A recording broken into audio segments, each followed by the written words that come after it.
এখন আপনাদের সামনে বিশেষ বক্তৃতা নিয়ে আসছেন আমাদের আম্মা জান, সবার প্রিয় শান্তি আম্মা। আবু বক্কর,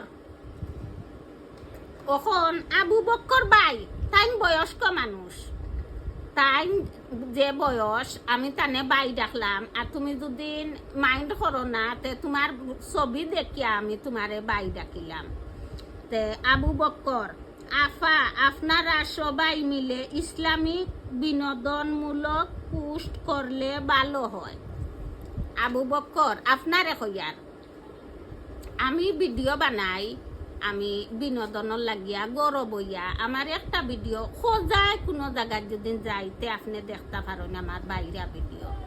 আমি গৌরব হইয়া আমরা মা ফুরি 3 জন আর আমার হাজবেন্ড হইলাম 4 জন, ও 4 জন মানুষে আমরা ভিডিও বানাই। এর চেয়ে আর বালা কিতার বানাইমু। আমি খুশি হয়েছি আপনি যে কমেন্টটা করছেন, অত ভালো লাগছে আপনার কমেন্ট। ও দেখক কাছেন আপনি অত সুন্দর করি আমারে একটা কথা বুঝাইয়া হইয়া আমি বুঝ পাইলাম। আর যদি ভুল ত্রুটি হইয়া থাকে তে সকলে ক্ষমা দৃষ্টিতে দেখবাই। আমি তো গ্রামের মানুষ, আমি তোমার কমেন্টটা আমার অতিরিক্ত ভালো লাগছে, খুব বেশি ভালো লাগছে, খুবই খুশি হয়েছি ই কমেন্টটা দেখিয়া। ওরকমর যদি বুঝাইয়া একজনে আরেকজনে আমরা ভিডিও করি, উপদেশ দেই, ভালোও লাগে। আর ও দেখো চাই না আবু বক্করে কত সুন্দর একটা কথা কইছেন।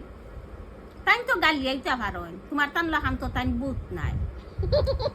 তুমি তাই যতজন তুমি তাই যেন তাই আমারে গালিয়াই নেন তাই বুথ বুথ। যদি মানুষ হইতায় একজনে ভুল করে যদি তারে সুন্দর করে বুঝাইয়া দিতায়, খালা হইলে খালা, বই নইলে বই বলে ইলা করিও না। আর আমি আমারে বুঝানির মতো আমি খারাপ কিচ্ছু করি আর না। আমি 100-র মাঝে 100 আমি দাবি করি, আমি আল্লাহর উপরে দাবি করে কইতাম পারবো আমি কোনো কিচ্ছু ভুল করলাম না। আমি গৌরব হইয়া 2টা ভিডিও বানাই আর মানুষে নাচিয়া ফালাইয়া হতা কররা বাড়া যাইরা কত কিছু কররা। আমরা মা ফুলিন আমরা একবারও আমরা বাড়া যাই না, আমরা গৌরব হইয়া 2টা ভিডিও বানাই। আবু বক্কর ভাই তোমারে অসংখ্য অসংখ্য ধন্যবাদ এত সুন্দর একটা কমেন্ট করা লাগিয়া। আব্দুল শহীদ মনোবিজ্ঞানী খালিক মিয়া, মনোবিজ্ঞানী খালিক মিয়া আপনি কইছেন মনোবিজ্ঞানী সত্যি।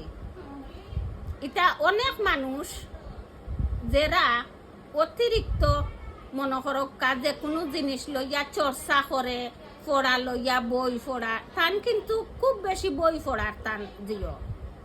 তাই আগে 24 ঘন্টা তাই কত জাতর বই আমার ঘর আছে। ইয়া মনে করকা ডাক্তরি বই, মনে করকা কিতাব, অনেক কিতাব উতাব এটা তাই খুব বেশি পড়িতা। নবীর জীবনী এটা খুব বেশি তাই পড়িতা। যাতে যাতে বই আঁকি এক কথায়। ওখানকার জবানার তো মানুষে বইও পড়েন না, হেরান হইতিবা। আগর জবানার মানুষে নিশ্চিন্তা বইয়া হারলেও সব সময় তান হিতানে যাতে যাতে বইয়ান থাকতো। তো খানির সময় খাইতা আর রেস্টর সময় টান টান বই পড়িতা। তো মনোবিজ্ঞানী আপনি যে কইছেন সত্যি এই মনোবিজ্ঞানী। আপনার দুদিন পাওয়ার পাতা তনে মাথা পর্যন্ত তাই ঠিক মতো চাইয়া দেখিলেন তে আপনার পিছন সাইডে দিয়ে কতখান দুঃখ কষ্ট হইয়া গেছে আপনার বাইরে চাইয়া তাই অনেক কিছু বুঝো, মানে ডাক্তারি সায়েন্সে হয় অভিজ্ঞতা আছে তার